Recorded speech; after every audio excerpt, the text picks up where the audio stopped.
اگر رب کی اجازت نہ ہو تو کوئی کچھ نہیں کر سکتا۔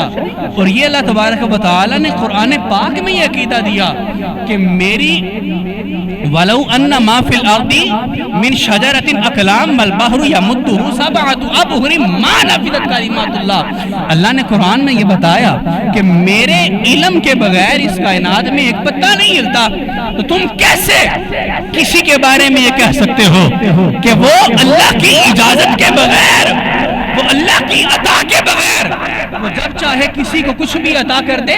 کسی کا یہ عقیدہ نہیں۔